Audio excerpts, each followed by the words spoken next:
Okay, I will call the meeting to order. I'll begin by acknowledging we are in Treaty 1 territory and the traditional homeland of the Métis Nation.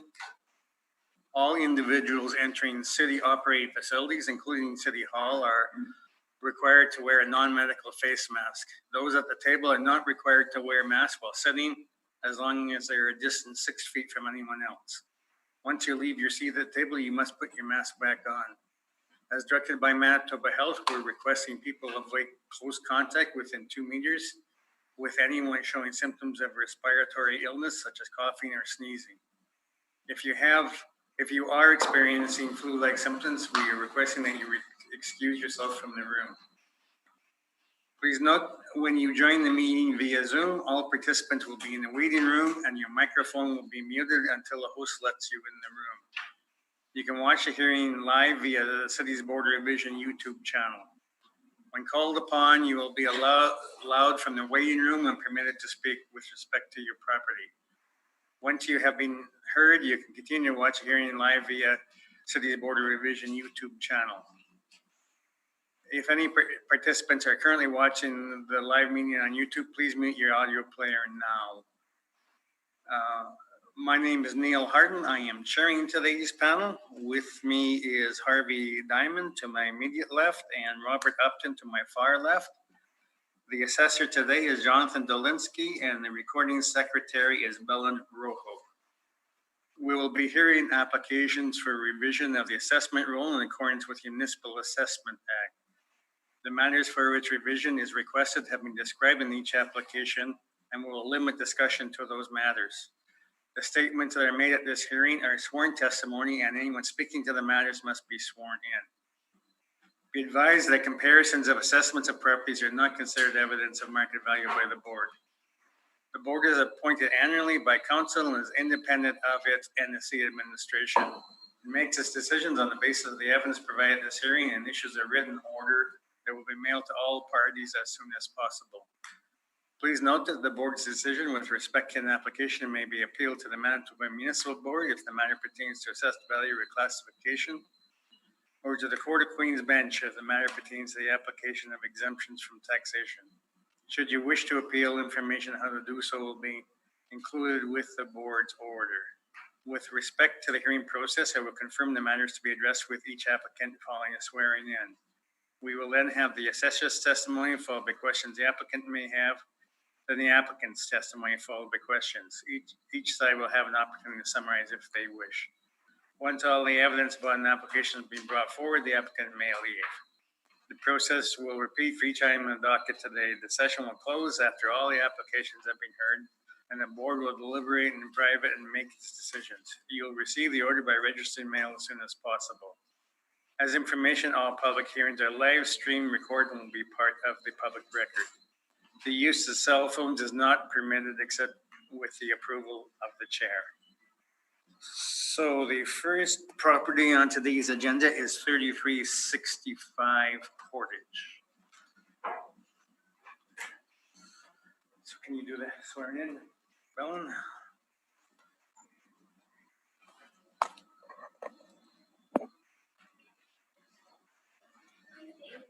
Jonathan Dolinsky. You are from the AM NCR represent the truth, the whole truth, and nothing but the truth.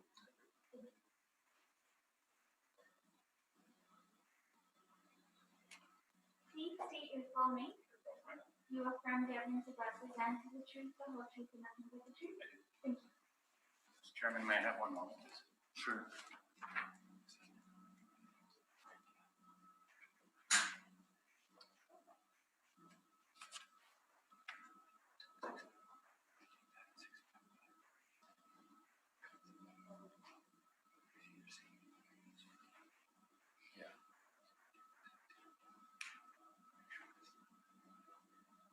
Actually didn't even add it up.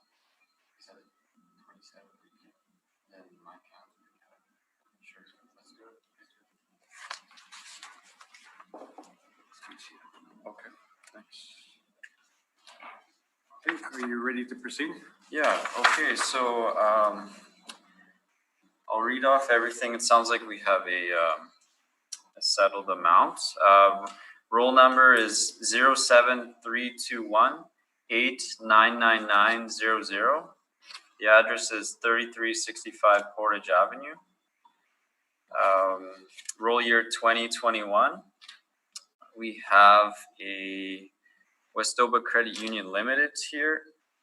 My recommendation is to change the rental rate to $27. So if you turn to my page 5, please, there's the income breakdown. If we take $28.62 and change it to 27 and leave everything as is, our new assessed value should come to $1,999,100.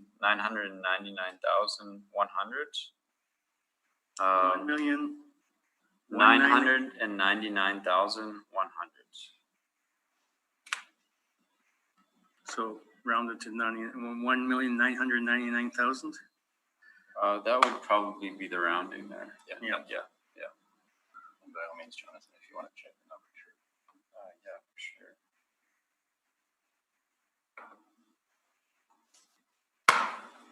You can use my worksheet. It has that's pretty popular. You can just take the NOI divided.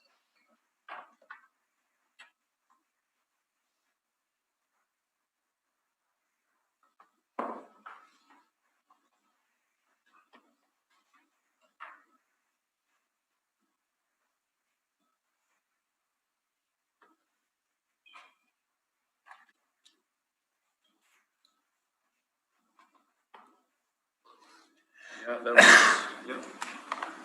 Okay, We're in agreement. you're in agreement with that? Okay. Thank you very much. Short and sweet. We will move on to 739 Henderson Highway.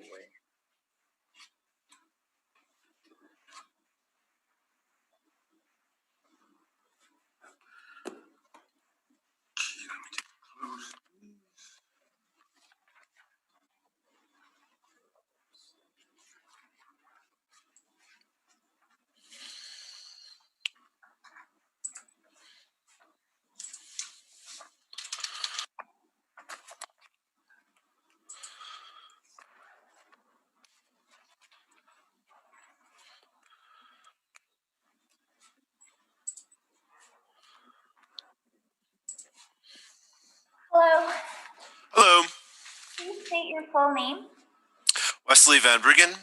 and you affirm the evidence you're about to present is the truth, the whole truth, and nothing but the truth? I do, thank you.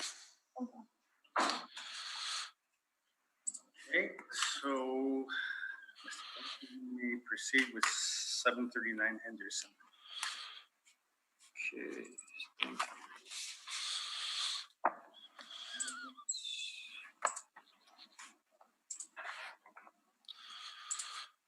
Okay.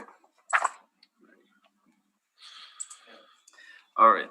Thank you, Mr. Chairman. Roll number 020-11366-100. The address is 739 Henderson Highway.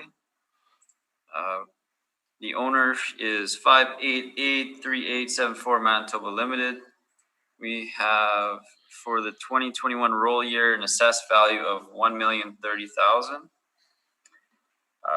This property is a bank with an effective year built of 1959. Zoning C2, leasable area is 4,976 square feet. Recommendation is to confirm the assessed value of $1,030,000.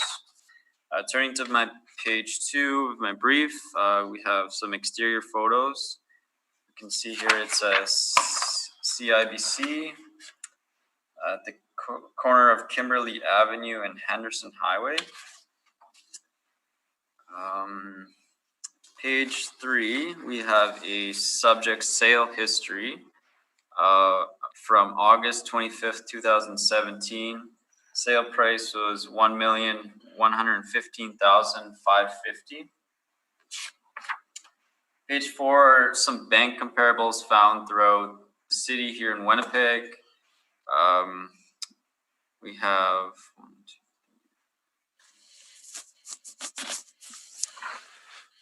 17 comparables with an average of $26.88 net per square foot rates, with a median average of $27. Turning to my page 5, we have a breakdown of the income stream here. We can see that we have a bank space at $18 per square foot and a substandard basement space of $3.56. Vacancy at 2%, expenses at 2%, and an overall capitalization rate at 6.2%.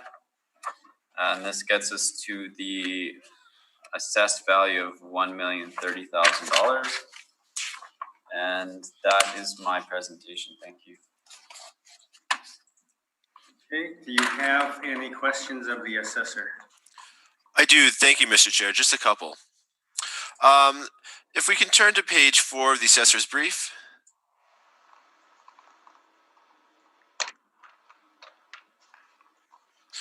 You would agree that the ninth one down, the lease for the area of 4,495 square feet, $14.89, that would be for the subject property? Yes. Perfect. All right, and then furthermore, if we can move over to page 5. You'd agree the property's been assessed at a rate of $18.04 on the main floor, and then with a basement of $3.56. That's correct. How do you determine what the value is attributed to the basement? What drives that $3.56? It'd be based on inspections done and comparables found throughout the city. Do you have any leasing comparables to support the $3.56? I do not have. No. Okay. All right. And then you would agree that if we take the total rent, the total rent of the area, the $61,841, and we divide it we take the total rent that property's generating and we divide it just by the area, we probably end up around a rate of about $19 for the main floor space. So, when we look at it, it doesn't look like there's being a lot of value that they're attributing to the basement. Would that be a fair statement, that usually not a lot of value is attributed to the basement? I agree. All right. Excellent. Thank you. That concludes my questions. Okay, Harvey, any questions? I have no questions. Bob? No questions for me, thank you. Okay, I work out an average blended rate of $13.53. Is that what you work out overall? 1 second.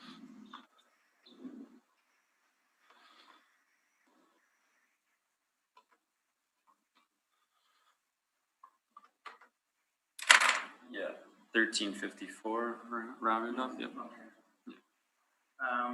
Have you inspected it? I have not. Okay. All right, thank you. Okay, you can proceed with your presentation then. Thank you very much, Mr. Chair. If the board will turn with me to page 3, we'll get started. So on page 3 of our brief, we just have a brief description of the property. As has been indicated by the assessor, the property is located at 739 Henderson Highway, and it's classified as a bank. The income approach has been used to determine the value. The city has assessed the property at a value of $1,030,000. M&P is requesting a value of $980,700. Sorry about that. If the board will turn with me to page 5. Just to comment there, we would round that to $981,000. Should we accept your evidence? Okay. All right. Excellent. Thank you. Sorry about that.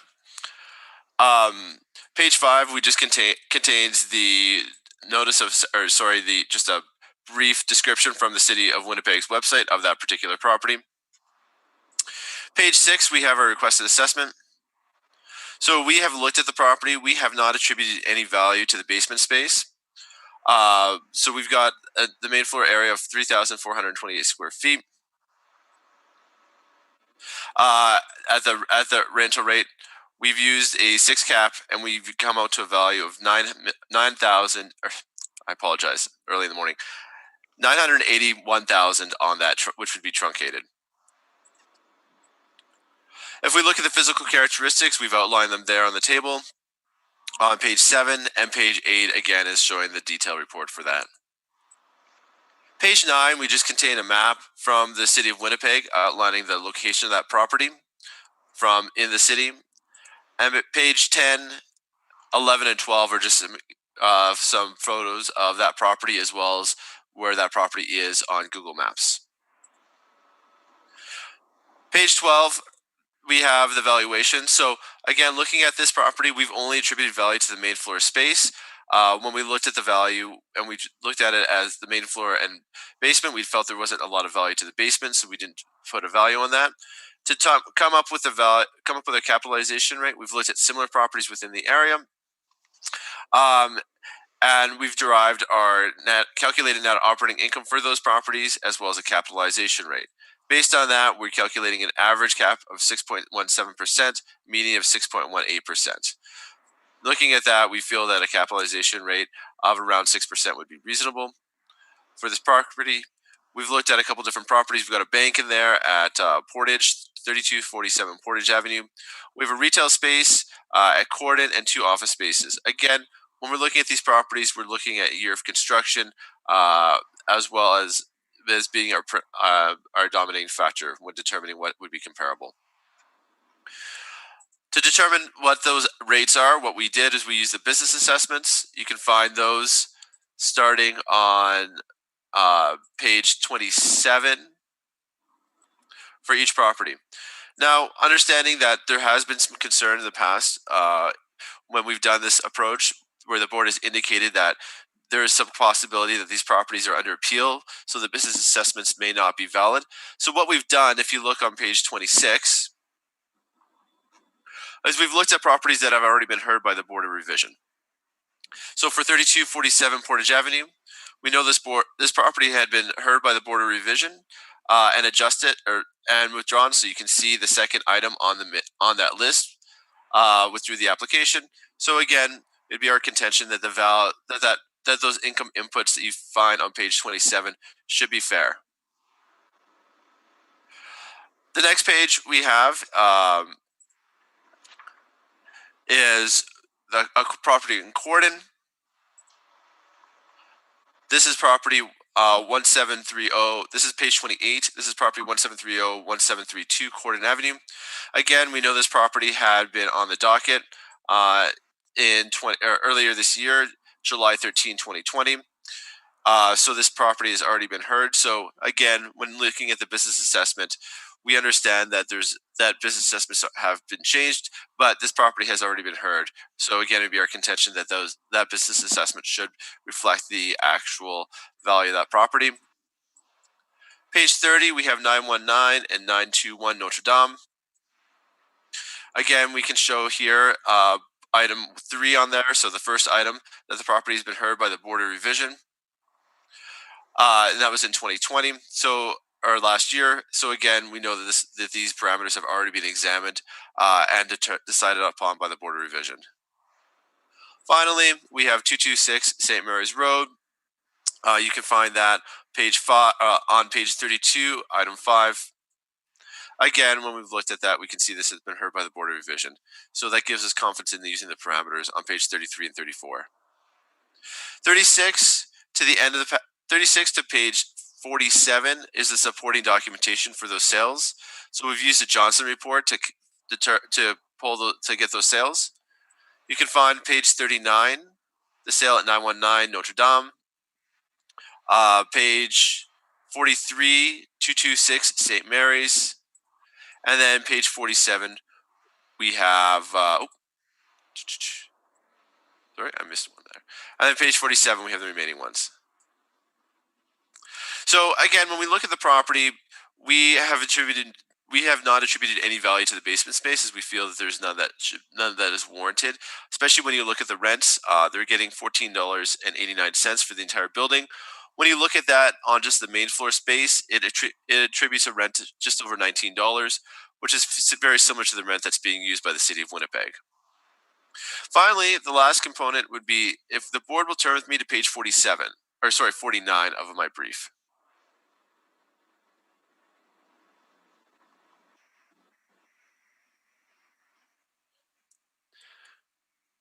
On page 49, we have an email correspondence with the owner. And actually, this starts on page 50. So on page 50, what we've seen is that when this property is purchased, it was actually purchased with property in Thunder Bay. So this was a portfolio purchase. So 2 properties were purchased at the same time. This property in Winnipeg as well as a property in Thunder Bay. Page 49, I talked to the broker of the property. He confirmed that the properties were sold as a package. The original sale price was, this was originally a sale leaseback that had been entered into when this property originally sold in 2016. Because we had 2 sales, we had a 2016 sale and a 2017 sale. So the original 2016 sale was a sale leaseback. The 17 sale was a portfolio purchase for this property in Thunder Bay. When I talked to the owner, he did indicate that it was purchased for one lump sum amount, and that they did not actually have separate prices when they purchased it. They didn't negotiate each one separately, just one total value. So, understanding that the property did sell, it would be our contention that that sale price, because it was purchased with a property in Thunder Bay, and because they were purchased for one lump amount, that's not the best indicator of value here, and rather that we should be looking at the other factors when trying to determine what the value of this property should be. With that, I respectfully conclude my presentation and I'll welcome any questions from the assessor from the board. Thank you. Jonathan, do you have any questions of the appellant? Yes, thank you, Mr. Chairman. Mr. Applicant, on your page 32, you mentioned that this was already heard at the Board of Revision for BA. That's correct. Do you know what the rental rate that was agreed upon or that the board awarded? No, I can only assume that because it's been heard that the adjustment had been made to the other factors by the time we pulled that. Okay, thank you. And then just one more question. You said that this property was bought in unison with another property in Thunder Bay. Do you know the assessed value of that property? Unfortunately, I don't. I don't have access to Thunder Bay assessment records, so I'm sorry about that. Okay, thank you. And then, sorry, just one more. Do you have any rent comparables in your brief for this valuation? I do not. We only have the rent from the property at $14.89, and then if you look at the total, it was about $19 after you can factor it just on the main floor. Perfect. Okay, thank you. No further questions. Thank you. Have any questions? I don't have any questions. Just ask, thank you. Bob? Yes, what is the basement being used for by the occupant? You know what? I don't know. I can speculate that it's being used for from my experience, I find that the basement spaces are usually used for storage and for some staff room, that sort of situation. Maybe a few offices, but I can't speculate. I haven't been to the site myself, to be honest. So you don't know what the finish is in the basement? I do not know. Okay, so it is being used by the occupant though for some purpose? I know that the lease is the lease that they have is for the full building, so I would assume that the bank is using the space for some purpose. Thank you. Okay, now just so I'm sure I'm understanding here, you're wanting 1489, but for the main floor space only? So we're saying the main floor space is fine at the assessed rent of $18.04. We're just saying that the value, when we look at the value of the space, the value is being driven from the main floor, not from the basement. So when we're valuing the property, we're just looking at the value from the main floor. We feel that $18 is reflective of what the rent of what a bank would be, and that's fine. We feel that the blended rate supports that at around $19. If you take the full amount just divided by the main floor space, it's about $19. So we're not attributing any value to the basement.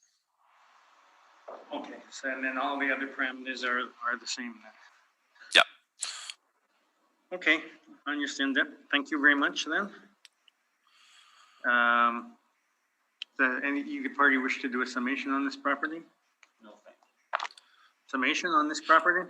Again, I think when we look at the rent from the property, we can see at $14.89 blended. They're not, obviously not valuing. That matches with that has been assessed, there's very little value being attributed to the basement, and we don't think that it should be valued or considered in the assessment. With that, we respectfully request the board to reduce the value to the to a requested $9,801,000. Okay, thank you. Now we will move on to 900 Harrow Street East. So I'll give everybody a moment to open the files. Everybody got the files open? Okay, so you can proceed, Jonathan, then. Thank you, Mr. Chair. Roll number 12097804-265. The address is 900 Harrow Street East. We have a bank built in actual 1997, effective 2000, in that range. Zoning C2, leasable area 23,264. Recommendation is to confirm the assessed value of $6,305,000. Turning to my page 2, we have some exterior photos of the building here. We can see it's the Assiniboine Credit Union. Very big parcel here. Turning to page 4 is the income stream breakdown. This building has a OFS portion and a bank portion. So the OFS portion is a area of 17,100 square feet. The blended rates, bear with me for 1 second.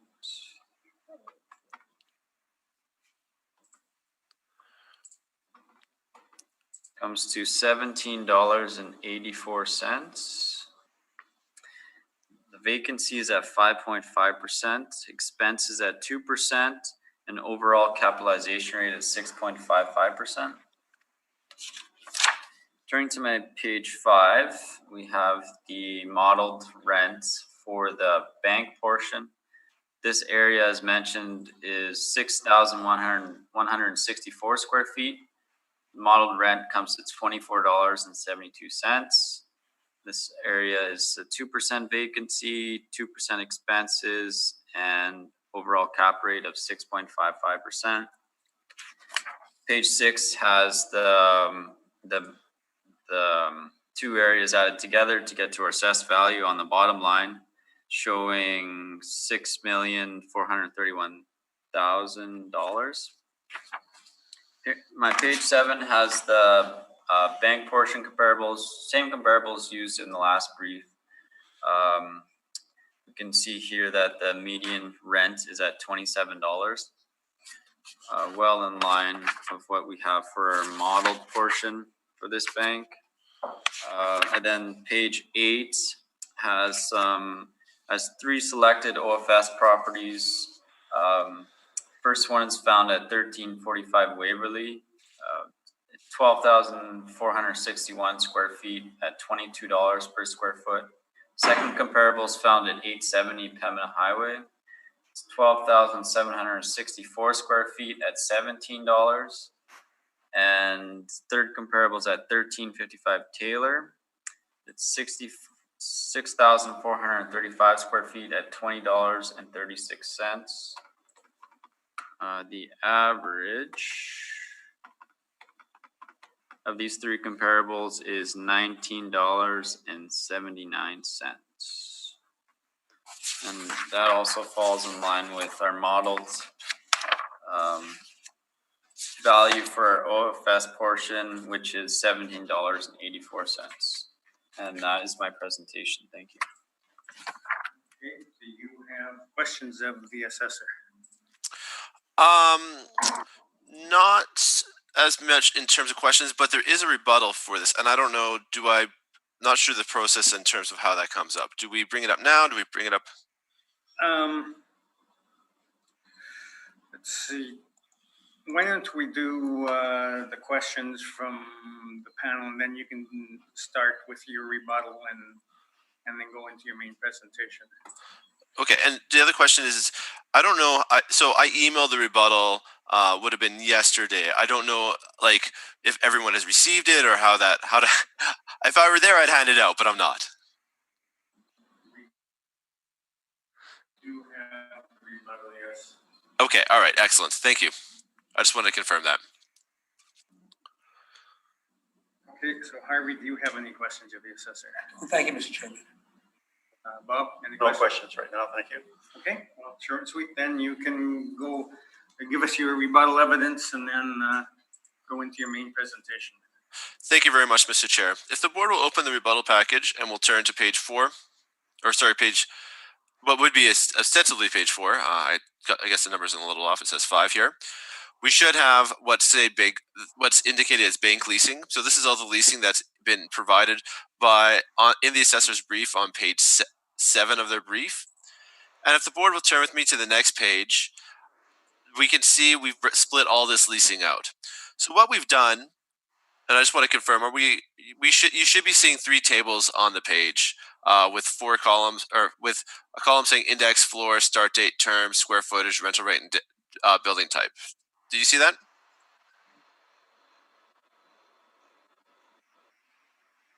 We're all on the same page, Mr. Chair? Yep.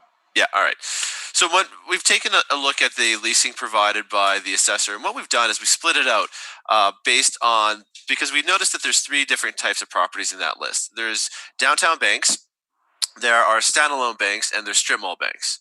So when we look at our property is located within an office building. So you got a bank in there, but then you have office space in there as well. It's not a standalone structure that you would typically see. So when we've done this, we've taken a look, and what we can see there's actually distinct differences in leasing. We see that the downtown leasing is at 15, which is less relevant here. The standalone banks are at a rate, when we take a look at all the leasing, we get an average of $28.83 and a median of $29. And when we look at the strip malls, we get an average of $21.50 and $20.50. So again, it would be our contention that our property is more like a strip mall, and we actually see that in the leasing of the property, of the bank within the property that was leased at a rate of $23. So again, we feel that is what we have to consider, that there are different components within here. The other factor at play is within the assessor's brief, they provide 3 sales: 1345 Waverly, 870 Pembina Highway, and 355 Taylor. Again, just to show, if the board will turn with me to the next page over from the one or 2 pages over from the one you're on. So it should be a leasing brochure from Remax Commercial. This is for 1345 Waverly. Here we can see that this property, they've indicated that they have a state-of-the-art heat pump HVAC system. So again, we have a little bit of a nicer HVAC system. Over 200 parking stalls, 30 dedicated parking stalls.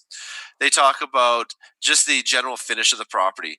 So again, when we look at this property and we consider the subject property, it would be our position that when you consider the heat source, the fiber optic internet access, the air conditioning system, all of the general amenities to the site, that this property would probably be considered on the more superior side of things. When looking at, would be probably on the higher end of the scale of comparables when we're looking at our subject property. The next, if the board will turn with me to what would be page 12 or page 13, depending on what you're looking at.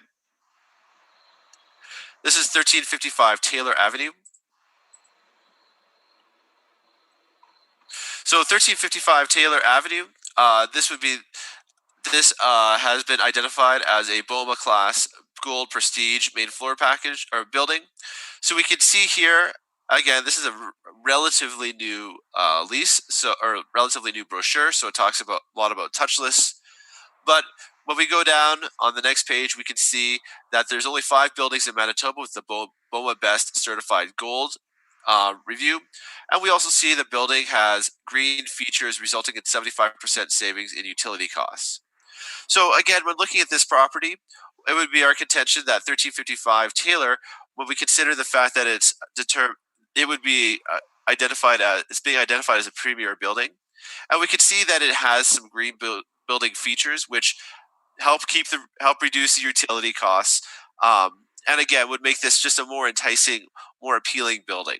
So we just bring forward the suggestion that this might not be the best comparable when we're looking at the subject property to determine what the leasing would be when we consider those factors. With that concludes my rebuttal. Thank you. Okay, then you can, well, let's deal with your rebuttal first. Jonathan, do you have any questions on his rebuttal evidence? Yes, thank you, Mr. Chairman. Just one question. You broke down my comparables and compared it most similarly to a strip mall. I feel it appears more as a standalone, but just wondering what your reasoning is on why it's more like a strip mall.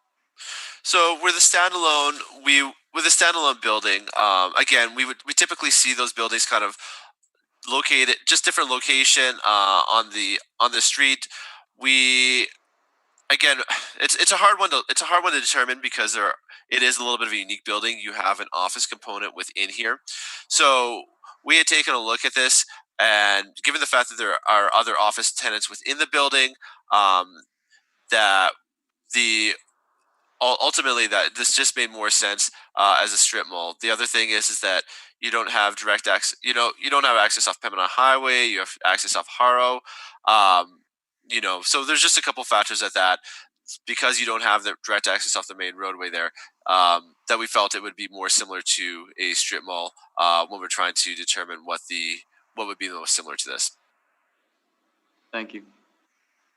No further questions. Any questions on the rebuttal evidence, Harvey? Yes, so you indicated that the entrances are on Harrow and not on Pembina. For a strip mall, it's retail for sure. It would be advantageous to have the entrances on Pembina Highway, would it not? Yeah, for sure. If you had a strip mall, it'd be certainly advantageous to have access to a major roadway. If it's retail, of course. Yeah, if it's retail, yes. And is there retail in this building? No, I believe this building is mainly consists of office space as well as bank space. Okay, and your comparables on your page 5 or page 6 in your chart, you have 4 comparables of strip malls. Are those retail strip malls or are they offices? Pardon? Are they retail strip malls or are they offices? You know what? Unfortunately, I can't say. I was only looking at the information provided by the assessor, and we were not provided addresses for those properties. So we just separated based on building type that we have the building type information. So I can't speak to the addresses or which properties those are, unfortunately. Okay, thank you. Well, any questions on the rebuttal evidence? No more question. Okay, and on to your main presentation. Thank you very much, Mr. Chair. If the board will turn with me when ready to page 3. So on page 3, we have just a brief description of the property. As previously indicated by the assessor, the property is located at 900 Haro Street East. The property has been classified as a bank within the Grand Park neighborhood. The income approach has been used to determine the value. Page 5, we have the income summary for this particular property. Again, there's 2 different income streams that have been assessed for the property, both a bank and an office space. Again, we have all that information there. And page 6, we have a requested assessment. So for a requested assessment, the difference between what has been assessed and what we're requesting is we're requesting adjustments to the bank and the office rental rates, as well as the capitalization rates for both the bank and the office component. Page 8, we have a property report for this particular property from the City of Winnipeg, just providing a little bit more information there. And page 9, we have the map provided by the City of Winnipeg, again, just showing the location of the subject property within the city. Page 10 is a satellite map, and page 11, 10, and 11 are just exterior photos of that property. Page 12, we have the valuation. So the property has been assessed the building has been assessed with a bank rate of $24.72, an office rate of $17.79. MVP has reviewed the leasing of the building and considered leasing in other similar buildings. So for the bank lease, we recognize it was signed in 2011, but it does rent for 10 years. And as of April 1st, 2018, the rate was $23 on that. So again, we can see it's been assessed at a rate of $24.72. We have a rate of $23. And when we look at the strip centers, again, we understand that there might be some question about what the classification of the property would be, but we see those properties are leasing at a rate of $20 to $21.50. So we feel that that supports our request of $23 for the bank. For the office leasing, we've identified the leasing from the office and we've put it into a table. So you can see that there. So this is the actual leasing from the building. We have leases in the building ranging from $13.43 up to $20.02. Now it's worth noting that the bank actually does have some office space within the building, but it's assessed that it's rented at the same rate as the rest of the bank has been. So we excluded that from our analysis as we felt it would not be indicative of what office space would be leasing for in the building. More so that the lease would be signed due to the bank lease that had been signed for the property. Now, we've also considered some additional leasing. So we have in the table below, we have a number of buildings with asking rents. So we're taking a look at what is the asking rent.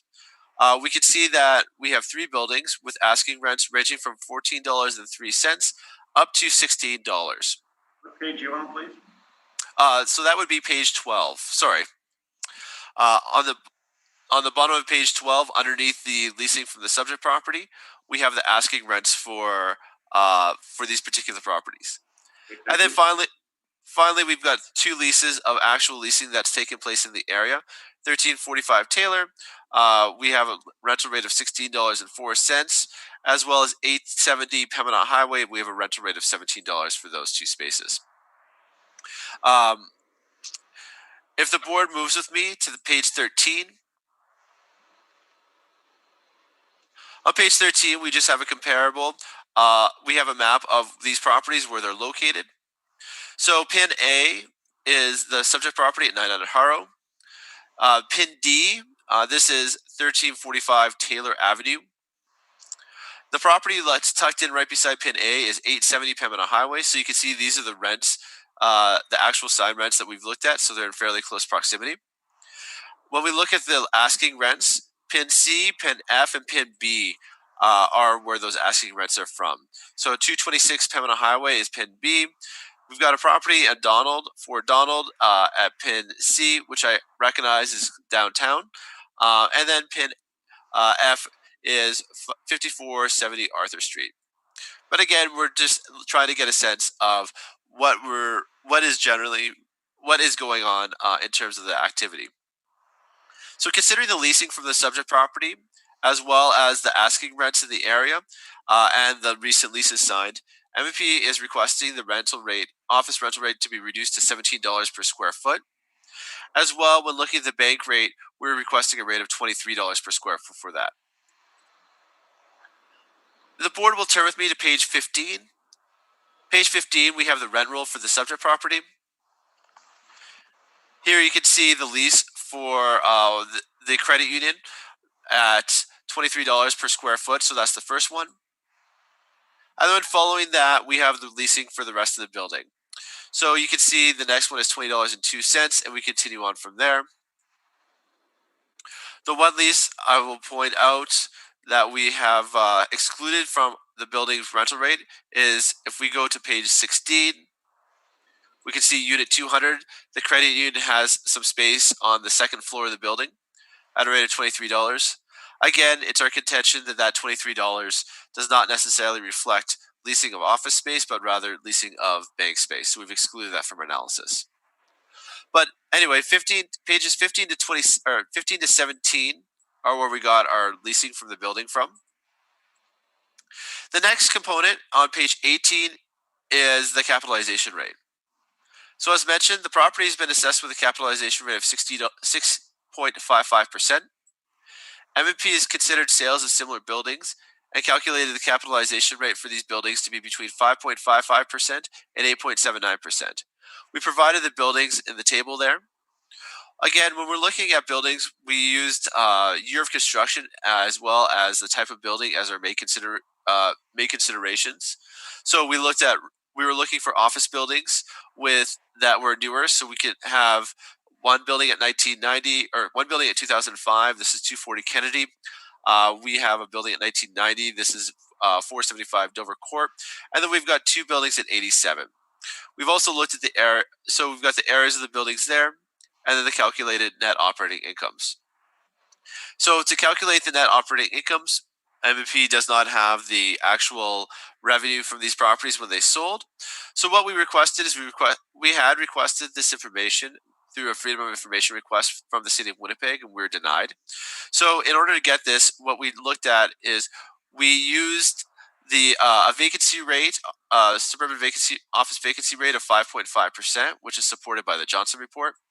Operating costs of $7.13, other expenses of 2%. And then when we considered the rental rates for the properties, we used rental rates that were between $15 and $17 per square foot, as we felt that would be appropriate in the market for these properties. If the board turns with me, and I apologize, we're going to flip around a little bit. If the board will turn with me to page 40 of my brief.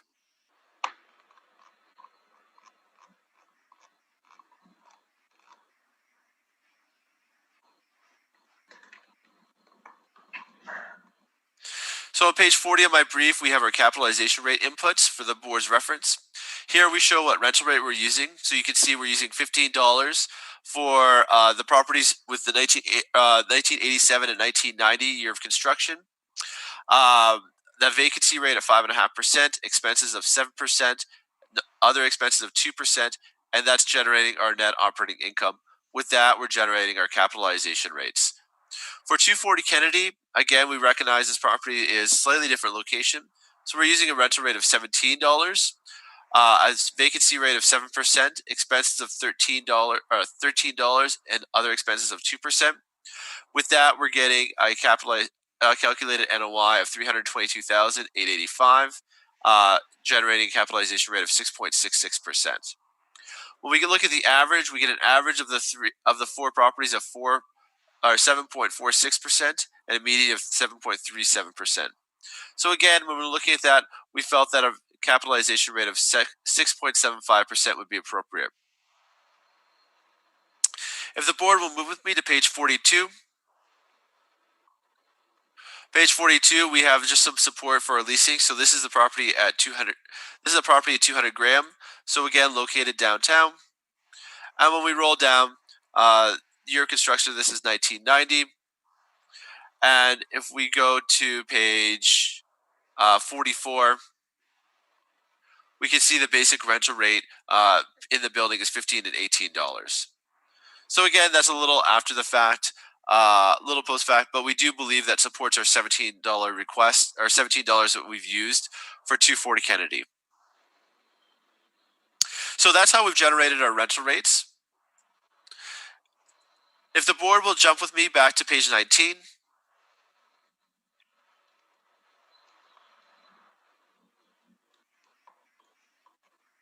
So starting on page 19, we have just pictures of the sales that we've used in our capitalization rate study. So on page 19, we have 896 Main Street, 905 Waverly, 475 Dover Court, and on page 20, we have 240 Kennedy. If we go down on if you go down on page 20, we have a document from CoStar. So they're leasing. They look at sales and leasing. Unfortunately, they're new to Winnipeg, so they're only starting to build up the information that they have. But what we can say here is in CoStar, their estimated rents for the property would be between $17 and $21 per square foot. So again, that supports our requested rate of 17 when calculating the capitalization rate for that property. Page 21, we have our conclusion.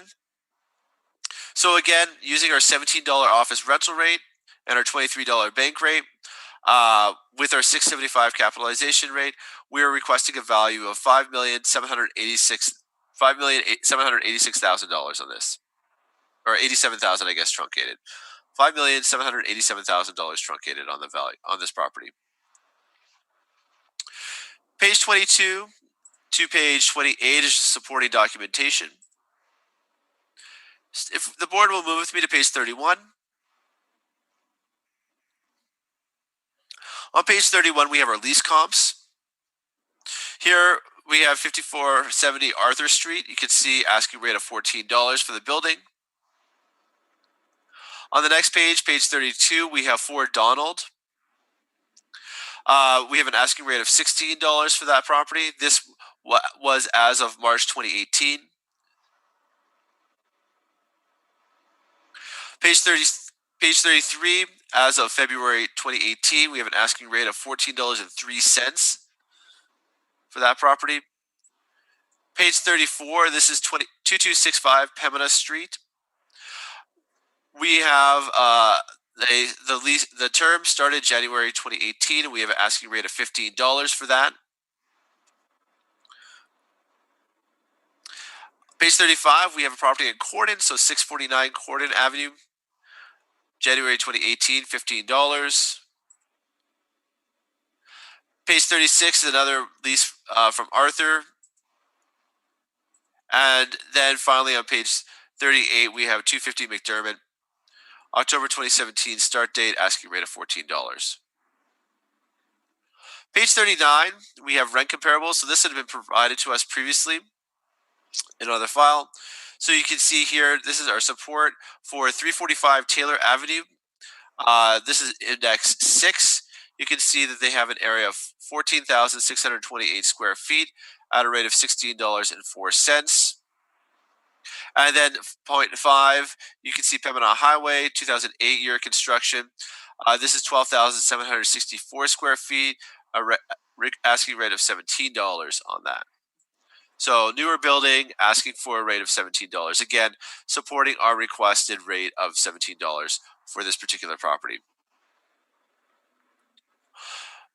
Finally, the sales support can be found starting on page 56 to 67. Again, using the Johnson report for both the vacancy, which you can find on page 54, supporting that as well as each one of those sales. With that, I conclude my presentation. I welcome any questions from the assessor from the board. Thank you. Okay, any questions? Yes, thank you, Mr. Chair. Mr. Van Bruggen, just turning to your page 12, the comparables you have at the bottom of the page, are those bank comparables or those office? Those are office comparables, yes. Sorry, I should have stipulated. Everything that you'll find, all the information, with the exception of the bank rate. The bank rate we're taking from the subject property at $23. That's what has been signed. But for all the leasing we provide on page 12, that's all related to the office space. Okay, thank you. All right, I have no further questions. Thanks. Okay, Harvey, any questions? I don't, thank you. Well, No, thank you. No.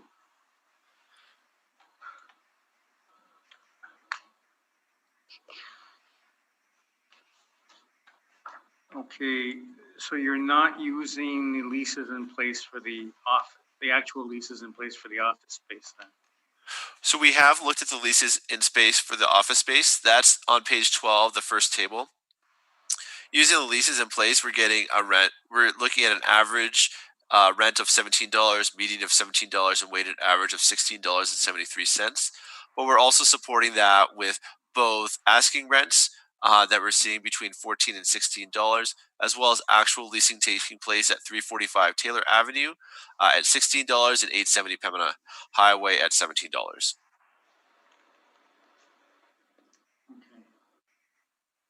All right.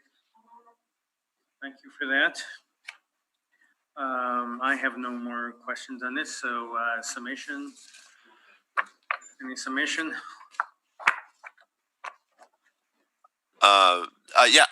If it's me, I would just say, again, it'd be MP's contention that when we look at the leasing for the property, it supports a rate of $17 for the office space, $23 for the bank space.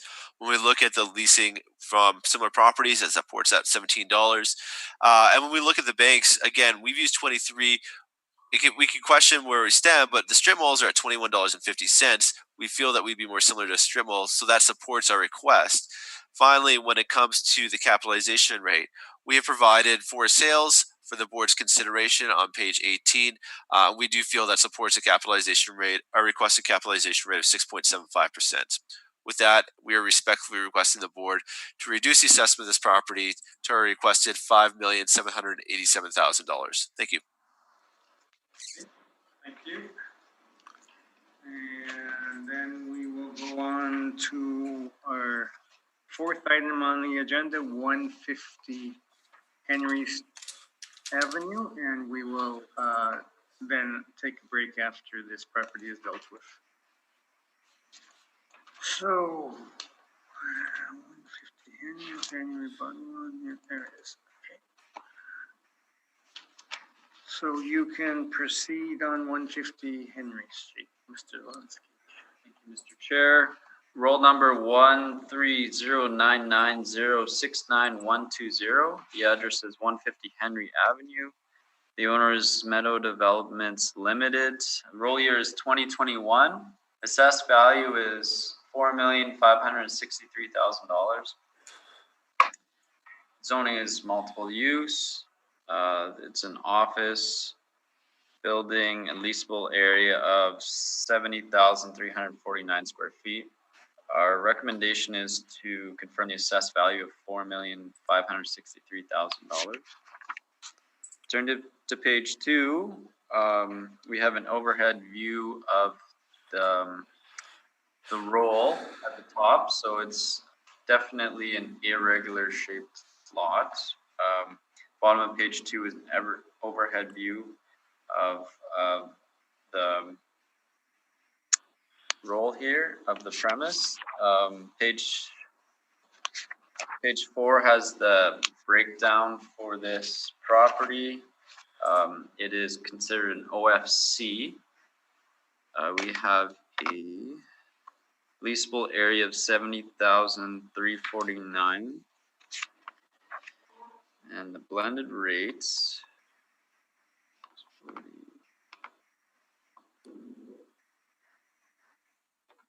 comes to $7.78.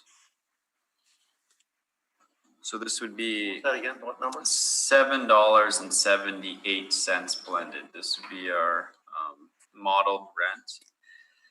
A vacancy loss of 10.5%, expenses at 2%, and an overall capitalization rate at 9.15%. So we're looking at a bit of an older property. The rent portrays this as well as the high cap rate. Turning to page 6, I have over page 6, 7, 8, and 9, 55 OFC comparable net rents found throughout the city. I won't go through all the comparables, but we can see from at the bottom of the chart on page 9 that we have an average rent of $12.15.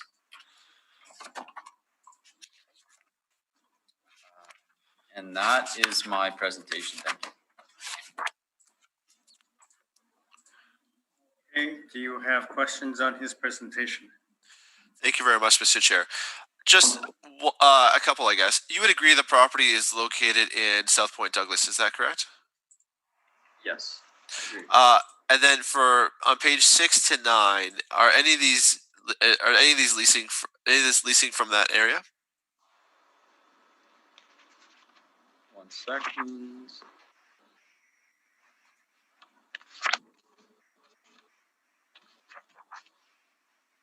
No, there's no OFCs in this area. All right. I think that concludes my questions. Thank you very much, Mr. Chair. Okay, Harvey, any questions? I don't have any questions, thank you. Bob? None for me, thank you. Okay, you've got quite a list of comparables here. Which are the main ones that you're relying on?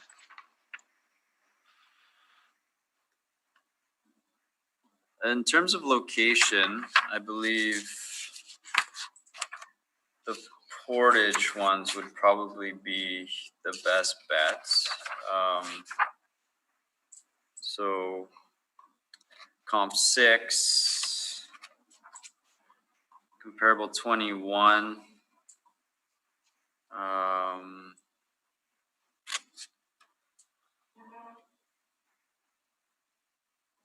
Comparable 27.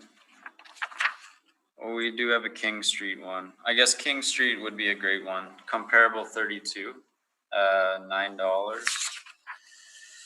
And a couple more on Portage, comparable 42 and 43. Those would probably be the ones I'd look at the most. Comparables 51 and 52 as well. Okay. Great, thank you for that. Okay, you can proceed with your presentation. I understand you got some rebuttal here as well. There is rebuttal, yes, Mr. Chair. Okay, so do you want to do your rebuttal first as? Thank you very much. When the board's ready, if we just turn to page 3 of our rebuttal package. So here we've lined up all of the sales. So we've taken all the sales provided by the assessor, we've mapped them out. Point A is the subject property. You can see that this is located what would be in South Point Douglas. If you look at all of the other properties, they're more clustered towards the middle of downtown, as well as kind of going down Portage.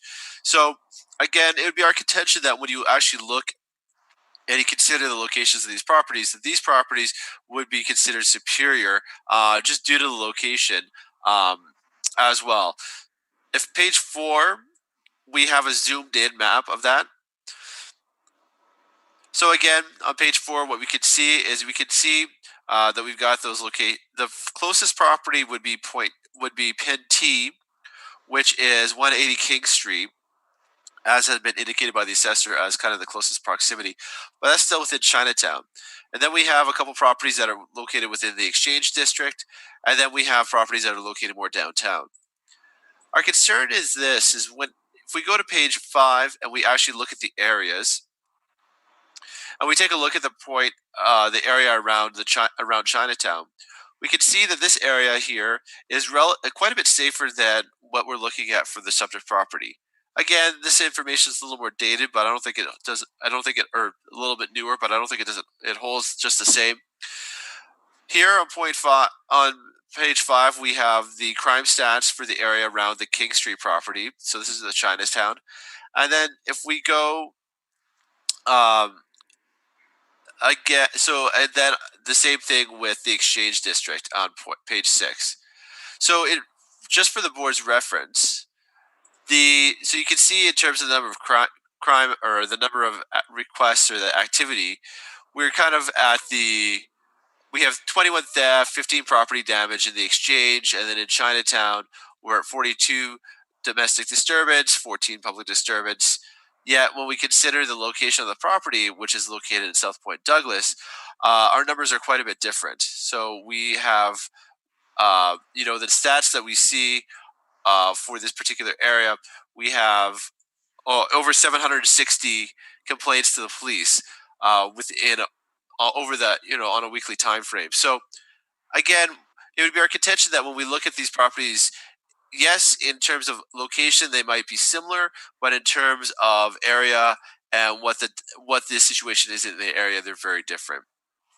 Page 7 and 8 just contain the remaining properties showing where those are located. So again, understanding that the assessor has brought forward these as comparables, it'd be our contention that when we actually consider the location and what's going on within those areas, that they're not exactly comparable. Thank you. Okay, Mr. Jones, any questions on the rebuttal evidence? Yes, thank you. So these complaints, what's the time frame of?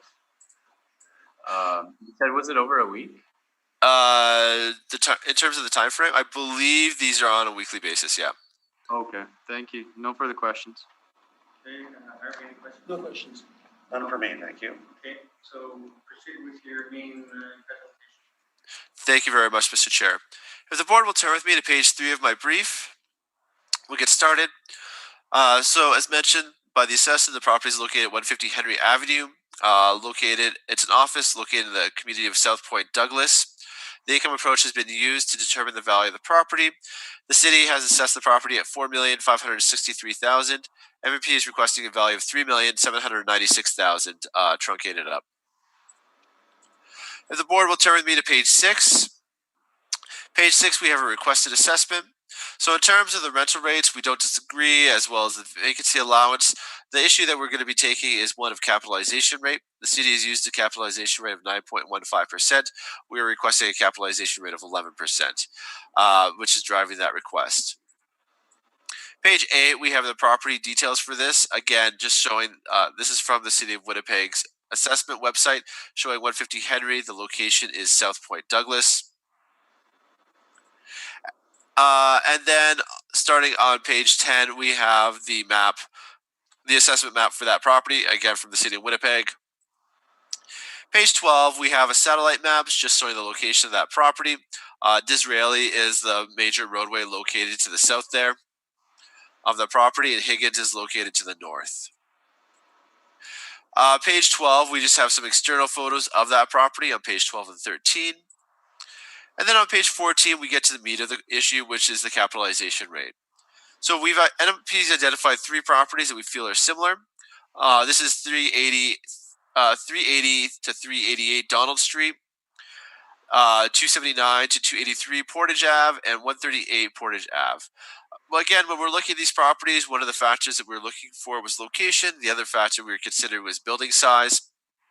So these buildings are 28,000 to 55,000 square feet in size, transacting between 2016 and 2017. But to calculate the net operating income, we have used, again, the same approach that we had used previously in looking at properties that have already been heard by the board to determine what rental rates we should be using. So again, what we've done is using those calculated NOIs, we're getting capitalization rates for these 3 properties ranging from 11.33% up to 11.74%, with an average of 11.55% between the 3. Again, looking at this, we feel this supports our requested capitalization rate of 11%. On page 14, we provide just a location of those sales. So you can see the subject property located in Pin A. And then we have 2 of those sales, 380 to 388 Donald Street, 279 to 283 Portage Ave. I apologize. It looks like we missed putting the 138 Portage Ave in there, but it'd be located a little closer to the Portage of Maine from point C. We have pictures of these properties here, as you can see on page 15. So we have 380 to 388 Donald Street on the top of the page. We have 279 to 283 Portage Avenue is the next one. And then finally, we have 138 Portage Avenue, which is the last sale. So again, looking physically at these properties, there is some comparability to the physical characteristics of these properties when we look at compare them to the subject property. On page 17, again, what we've done is we've done a secondary check. So we've looked at the sale price of the properties on a per square foot basis. Again, understanding that we're making some estimates when it comes to net operating income. The subject property has been assessed at a rate of $64.86 per square foot. Other office properties in the area have been selling for an average rate of $49.28 per square foot. And we've just provided that information there to the board. So you can see, again, the building area, the sale date, sale price, and then the sale price per square foot, just calculated by dividing the sale price by the area of the building. So using these sales, if we were using $50 a square foot, the value of the property would be the value we'd be requesting would be $3.466 million, which actually is in line with what I request. So again, supporting what we're requesting. Page 19, again, understanding that this is from 2020, but this is providing some discussion about this property. When we were talking about this property with the owner, they had indicated that one of the challenges that they had was the transient population in the area. And we have an article starting on page 19 that's discussing the challenges that they've dealt with on this area, off and on in this area for a number of years there. Discussing the challenges, the impact that has had in terms of people not feeling safe, having to deal with additional security, again, those are various factors that they've had, various considerations they've had. This article runs from page 19 to 23. Page 24 are the crime stats for the area. So using the city of Winnipeg's crime stats, you can see that crime in Point Douglas is higher than crime in other areas. So here we have downtown compared to and Point Douglas right below it. Again, for various weeks, you can see that when we look at that, the crime for Point Douglas is almost the highest in the city. So again, significantly higher than what we see for other areas. And this is followed up on page 25 with some additional information about crime stats in the area. Again, showing the fact that there has been quite a bit of, this has been a challenge over the last little bit for them for sure. The last, and this is something that we recognize is not something that necessarily the board is going to deal with, but something is worth noting is that we have submitted an exemption application for one of the tenants within the property, Louis Riel Adult Institute Learning. We're still in the process of trying to get everything put together. It's our position that under Section 23(1)(g) of the Municipal Government Act, that this property should be classified as a registered charity, which provides education to Métis people, and we provided that information there. Again, we're not asking for an exemption before the board here, but more so just letting the board know, giving the board a little bit more information about what's going on with the property.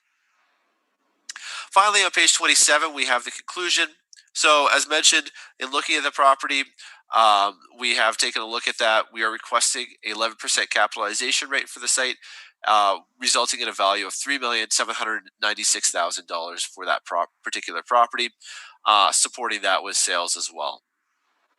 Finally, on page 28 to page 34, we have the supporting documentation for this.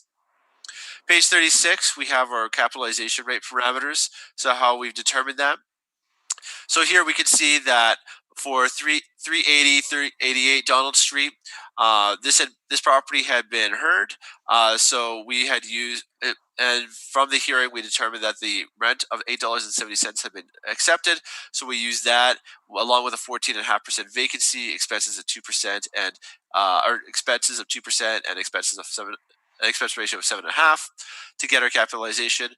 For the remaining two properties, we used our $7.88 rental rate for that property, a vacancy rate of $14.50, as well as those other parameters to get what our rate is. So again, this is how we generated what our capitalization rate is using rents that we felt would be comparable.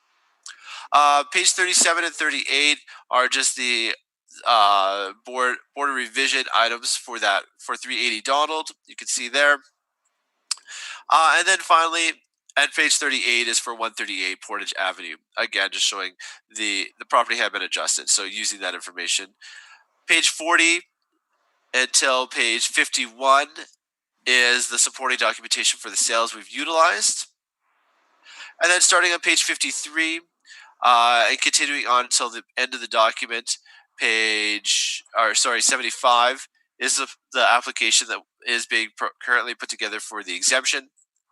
Finally, page 77 to page 89 is the City of Winnipeg's income valuation producing parameters for the 2020 general assessment year. The one factor here, the one last consideration is if we turn, sorry, just give me one moment here. If we turn to page 89,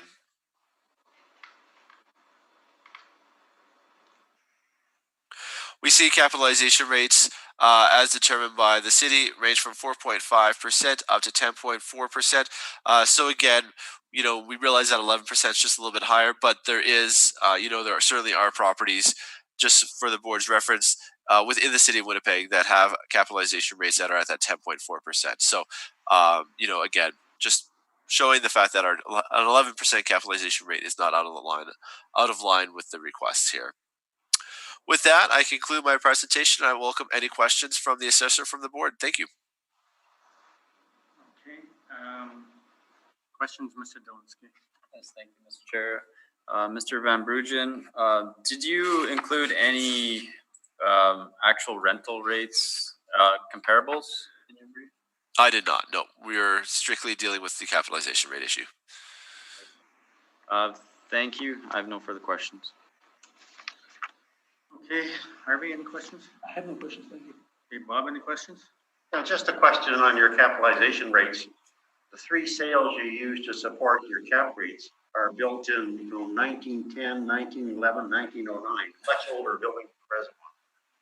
Yeah, they are certainly a little bit older properties. That is fair. Challenge that we had is when we were looking at sales, we're a little limited in terms of properties that were in the location that we needed them to be, as well as properties that were the size that we needed them to be. We know that there are, that there have been smaller properties that have transacted. So again, it would be our position that those would not be as comparable. So we were mainly focusing on the area of the city that the properties are located in, as well as the size of the properties, and trying to get properties that are similar in terms of age. But again, unfortunately, in a perfect world, we'd have all the sales we needed. In this case, those were kind of the sales that we had. You would agree, though, that sales back in 1909 to 1911 would drive up the cap rate? Yeah, they would probably be on the higher end for sure. For sure, certainly. I mean, again, it depends a little bit on terms of what's been done to the properties and how they've been retrofitted over the years. I think we can safely assume that a property built in 1911 or 1910 has been updated at some point in time.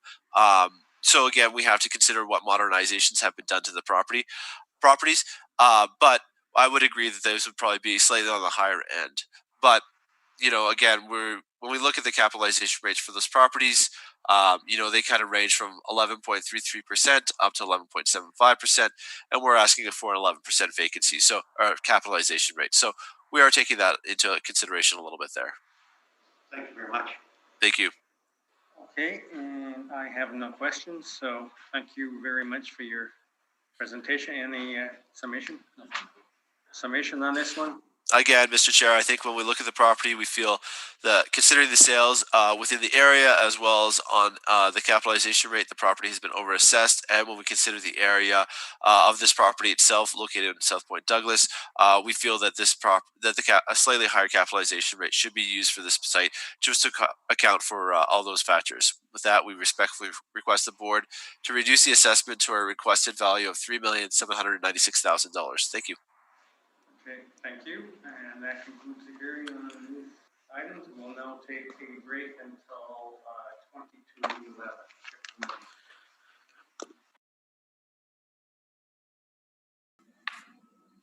Okay, so welcome back. We'll come back to order. The next property is 818 Sargent Avenue. So can you swear in the applicants?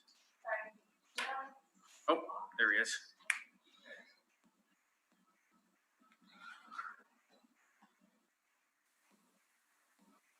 Hello, can you hear me? Yes, Yes. we've come back to order. Okay. Please state your full name. Frank Zappia. Confirm the evidence you're about to present is the truth, the whole truth, and nothing but the truth. Yes. Thank you. Thank you. Okay, so 818 Sargent, you can proceed, Mr. Delansky. Thank you, Mr. Chair. The roll number is 1303-0525-000. The address 818 Sargent Avenue, owner Z Management Incorporated. We have an assessed value of $196,000. This is an office built in 1948. Zoning is C2. Leasable area is 1,785 square feet. Recommendation is to confirm the assessed value. Just before you proceed, I notice on your page 3 that you have a post-reference sale. So the board appreciates it. If you do not show post-reference material, we do not want to see it. Thank you very much. So it should be scratched out and we will pay no attention to it. Thank you. Page 2 of my brief, we have an overhead view of where the property is located. we can see it's at the corner of Sergeant Ave and Avistone Streets. The bottom of page 2 is an exterior view of the property. Page 3, as mentioned, please excuse the post-reference sale. We do have a good sale of October 4th, 2017 for $170,000. This is very close to in line of our assessed values, so I'd like the board to consider that, please. Page 4, we have the income stream breakdown of this OFR portion of the building. We have we have 2 rates here. One is for the office portion on the main floor of square footage of 1,015 square feet at $13.04. And we have a substandard rate for the basement, which is 770 square feet at $2.49. The vacancy loss is at 5.5%, expenses at 2%, and the overall capitalization rate is at 6.8%. And this gets us to our value of $196,000. That is my presentation. Thank you. Okay, do you have questions of the assessor?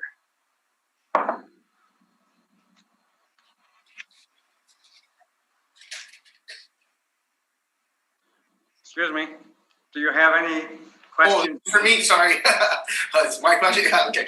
Yeah, well, the third, I do have a couple of questions. The $13 a square foot. How do you come up with that number? That's because that's a net number or a triple net number, correct? Yes. Sorry, I didn't go over the comparables. So on my pages 6 and 7, I have 65 comparables, OFS comparables, that are found throughout Winnipeg. The average is $14.06. I took that into consideration for comparing our property, and also on page 8, I have basement comparables found throughout OFS properties, and the average comes to $9.09. So that's my justification for these rents. Okay, I just a couple of notes. None of them are in like of the square foot. When you're using that $13 a square foot, I don't see any in the neighborhood. I think I like that are reflective of what I have here. I mean, you're using stuff that's $11 a square foot in like Lindenwoods on Buffalo Place and Dover Court, Pembina Highway at $10. I guess you answered my question by saying you're just using a city average, or. That's correct. Yeah. Okay, I got you. Yeah.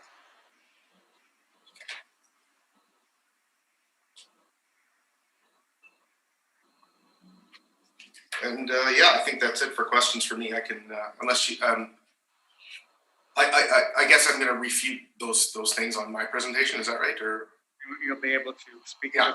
Okay. Okay. Okay, Harvey, any questions?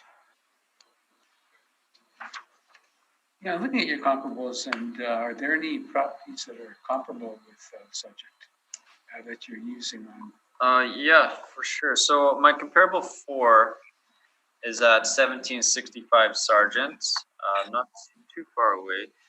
We have a OFS. Sorry.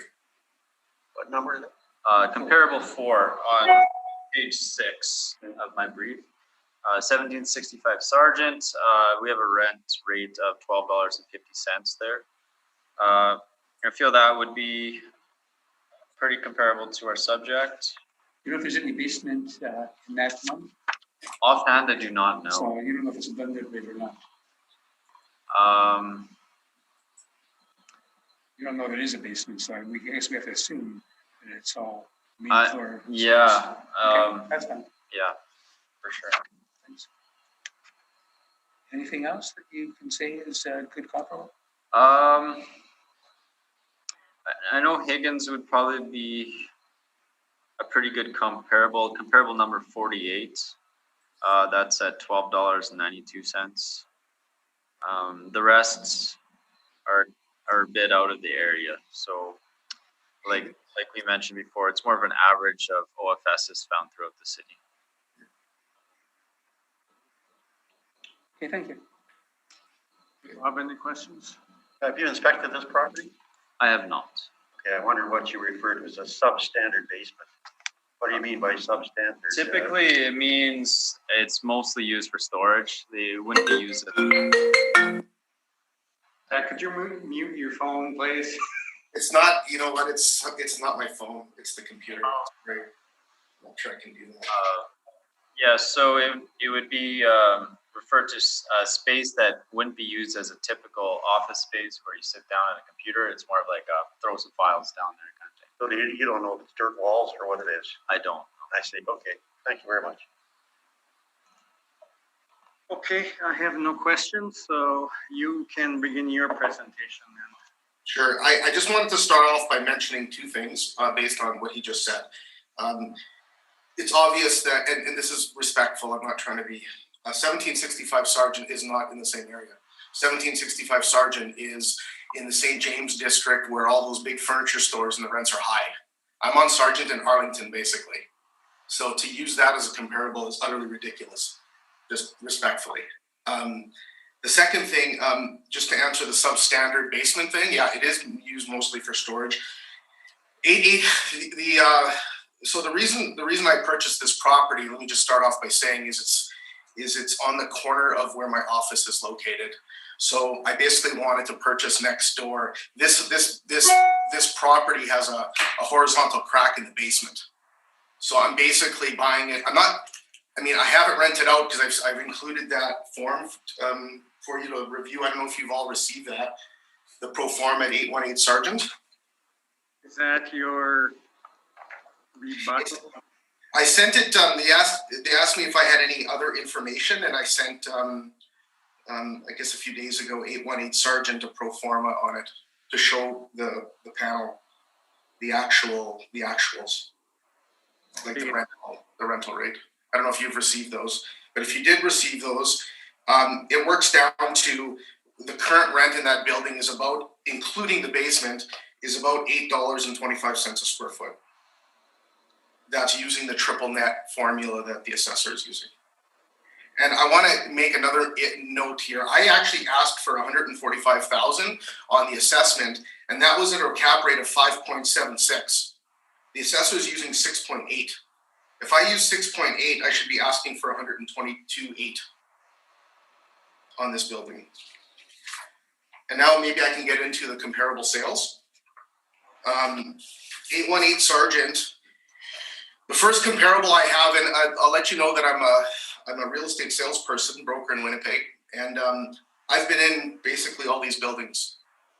748 Sargent to me is a comparable, and this is now very close to my building. It would be a comparable. It's only a few blocks over. This building sold for $170,000. This building is completely renovated. It's got 2 stories and it's got 3 units in it. And in fact, I sold that building. It's a little smaller than my building, but it's probably worth in renovations alone probably about $75,000 to $100,000 more renovated than mine. Mine needs a roof, and mine has a garage that needs to be torn down.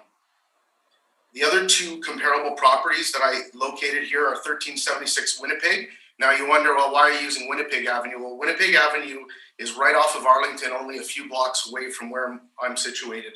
That's a 3,000 square foot building on a large lot that sold for the $170,000. If I can. Yeah. I noticed the sale date is October 17th of 2018. That's right. So again, that is post-reference year sale.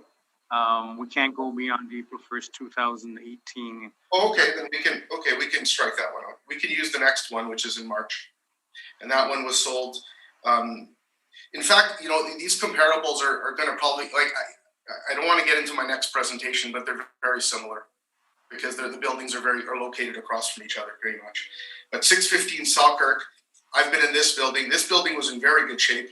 And it sold for $130,000. But I think Selkirk Avenue, just being biased, maybe because I'm on Sargent, I believe Sargent, my location is better. So I made that a worse comparable, to be honest.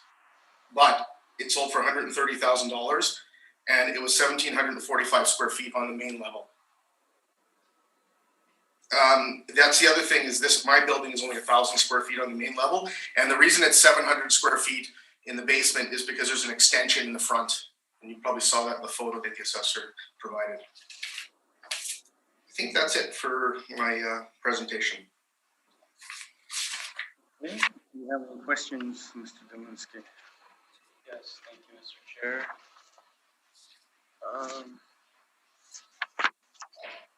Mr. Applicant, so where are we?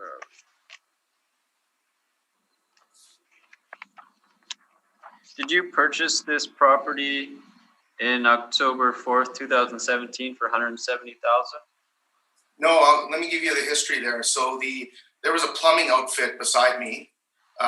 And that's probably why the building's in really rough shape, because there's a bunch of contractors in there. So that $170,000 purchase was done within their company. So I don't take that as a real comparable, because the guy that's been working there for 30 years, in fact, didn't even want the building. The guy was just retiring. So he's been trying to sell it to me for a number of years now at an inflated price, in my opinion, because he knows I want the corner. So I see. That was not my purchase, no. Thank you. I have no further questions. Thanks. Okay, Bob, any questions? Just to clarify, what value are you asking for us to place in this building? Well, I was asking for 145,000, but you know, when I start using the assessor's numbers, then it should be lower. But I'm going to stay with what I'm asking for, 145,000. 145? Yeah. Thank you. Okay, Bob, Herbie, any questions? I don't, but thank you. Okay. So going back to that 2017 sale, you're saying it was not between arm's length parties? Well, it was like, so that Mr. Keir, who owned the building, was Keir's Plumbing. Mr. Keir sold it to his, I guess his worker, but his worker's been with him is like probably about 30 years. So then as soon as he purchased the building, he operated there for another year and then moved, because it's really not the value. They've never found the value there. Mr. Keir's just been there a long time. So yeah, I wouldn't say it was probably not at arm's length. Thank you. Any summation you wish to do on this one? Any summation you wish to do on this one? Okay, we'll move on to 857 Sargent. So 857 Sargent basically has the same. Hear from you. Sorry. I'm jumping again. Sorry. All right, let me. I'm not used to this, yeah. You're ahead of your time. Yeah.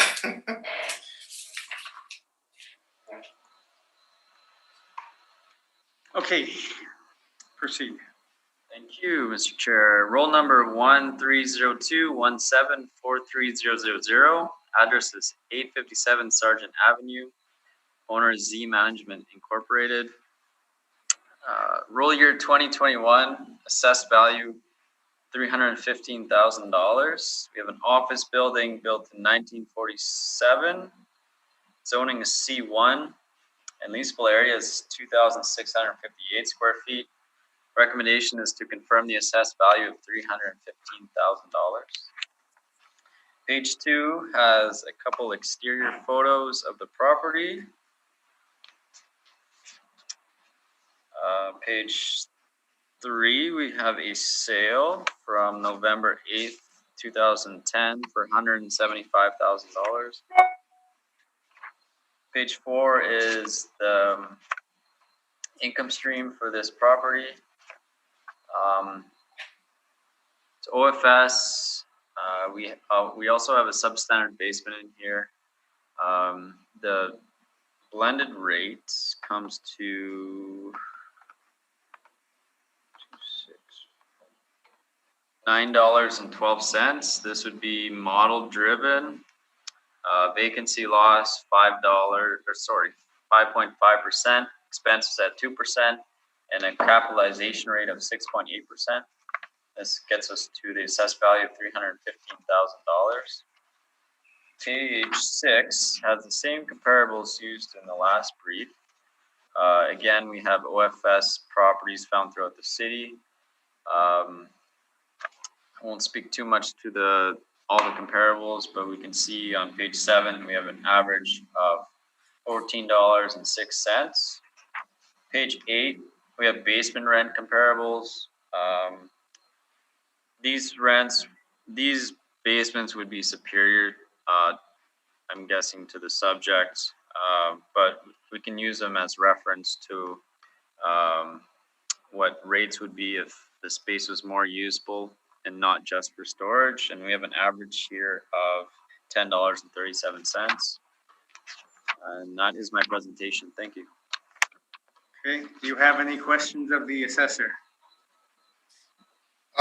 Sorry, yeah, sorry, I wasn't clear on what you're using for a main floor rate, an upper rate, and because there's 2 units in there. There's the main floor, and then there's the upper floor, and then there's the storage basement. I just wanted to clarify what you were using for rates there. Yeah, for sure. Page 4. So the first rents under premise ID 22288, that would be the top floor, $12.64. And then premise ID 22290 would be the main floor at $13.14. And then the last one would be the basement. I got you. Thank you. Yeah, no other questions. Okay. Harvey, any questions? I have no questions, thank you. None for me, thank you. Okay, you can proceed with your presentation then. Yeah, it's fairly similar to my last presentation.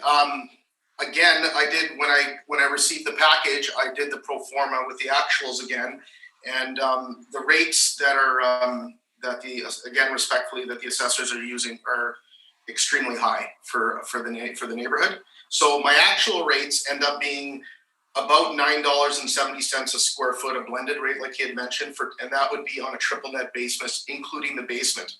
So if I used, again, I was asking for 170, but if I use the assessor's cap rate, or the city's cap rate, excuse me, it's 154,414. Again, way over assessed. And back to my comparables, it's the same comparable. It's the building down the street that's probably, it has similar statistics. These buildings that so just to give you a little, I'm in the neighborhood trying to improve it. I've been doing it for years. And it's very hard to improve the neighborhood because we tend to get a lot of rough buildings. And so basically what I'm trying to do is slowly fix them up. And so all the buildings that I purchased need a ton of renovation. 857 needs a roof, again, just like my other one does. I'm getting quotes on that about 3 weeks ago. I'm still waiting for the numbers. The other thing that's really important to note is, even though I have 2 units, the utilities are not separated. I pay for the utilities. That's why the rates, I have to charge a little bit higher on the rate in order to get that. But I mean, I've already told you it's the 970 is what I'm using based on the assessor's numbers. And then the comparable is that same building that I sold a little while ago that's got 3 units in it that sold for $181,000. And I think if you look at my list, I use that one as a similar. Again, that's about 4 or 5 blocks away from the subject. The other thing is the subject has a short lot, so I don't have the parking that some of the buildings have on that lot. I think that's it. It's basically the same presentation. I used 580 Ellis, but you're saying I can't use that because it's in July? Yes. Yeah, okay.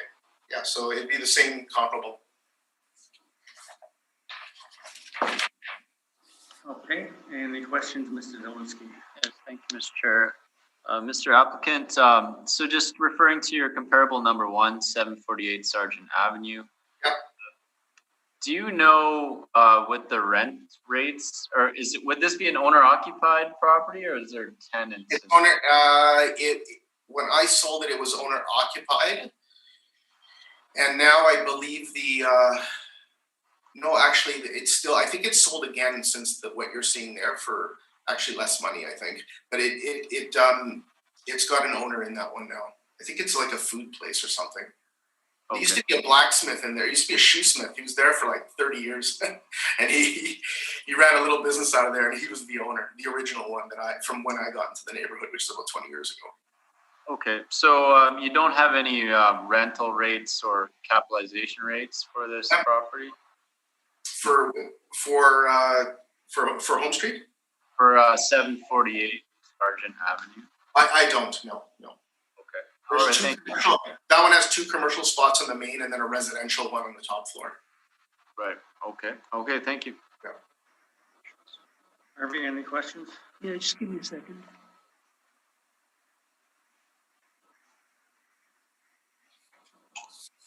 So I'm looking at your rebuttal, and I see the rents you're charging. Are those actual rents? Yeah, these are the actuals, but keep in mind, these are the gross rents. The assessor's using triple net rents. So if you take the numbers down to the triple net rent where I'm using the cap rate there at the bottom. Okay, well, that's what I'm trying to get. Yeah, so those are basically, those are the total rents you're getting, and there is no participation, there's no triple net here, you're saying? You pay all No, the the triple net, it works out to about $9.70 square feet. That's blended, including the basement. Okay, so your rental of $13.95 is all inclusive. It doesn't include anything. Yeah, it doesn't include anything. Yeah, it includes, and you can see the breakdown there. It includes all the utilities. Yeah, I see you are getting something back in the utilities when you show other. Yes, it's in there. It's a portion there. Yeah. Paying you back on utilities. Sorry, say that again. And it's paying utilities to you. Which tenant of yours? There's a restaurant on the main floor so they're paying a portion of the utilities. Okay. Yeah, because they use ovens and Okay, electric. so actuals then. So your request is on actuals. Yeah, these are actuals. Okay, thank you. Yeah, so and then the reason I sent the report back is once I received the document from the assessor, I realized that either I'm charging too little or that he was using the net rates or the triple net rate. So the triple net rate is $9.70. Okay, so you bought the building, what were you looking at? Were you looking at the income it could produce, or are you looking at something on the road that you do with this property? So I'm having trouble hearing the first part of that question. So when you bought this property, Yes. were you looking at what it actually is reproduced, or are you looking at something in the future? Like, do you have plans for it? Yeah, initially I was thinking about moving into it. That's when because it had a bunch of individual offices in there. But now it's turned into investment property because I have this other building that I run my office out of. Do you have any plans for it this time? Sorry? Plans to change the situation there? No. At that property? No.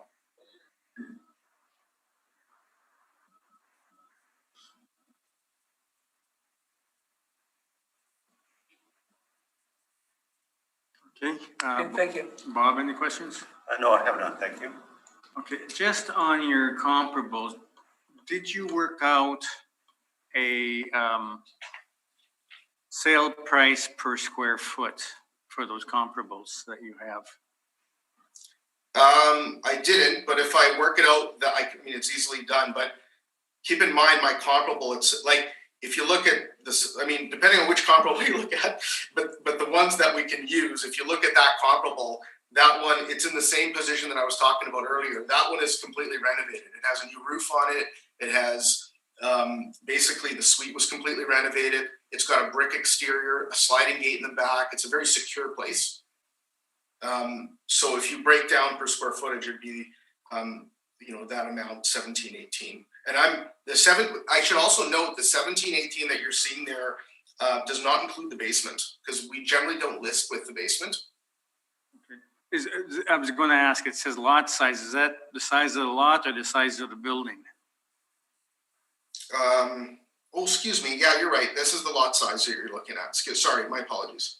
The building size on that one, my subject building is 1982. Okay. And the comparable building, I think, is about a couple hundred square feet less than that. Okay, so then that 748 Sergeants then seems to occupy most of the lot then.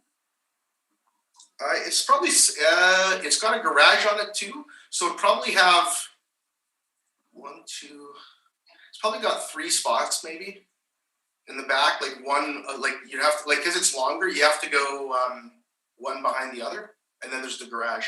My lot has four parking spots, but no garage. Yeah. So it's just at least a parking spot bigger. Okay. Thank you very much. Any summation by either party? Summation, okay. Thank you. Then that will conclude today's hearing. So we'll get back to you in due course. Okay, thank you very much, everyone. Thank you.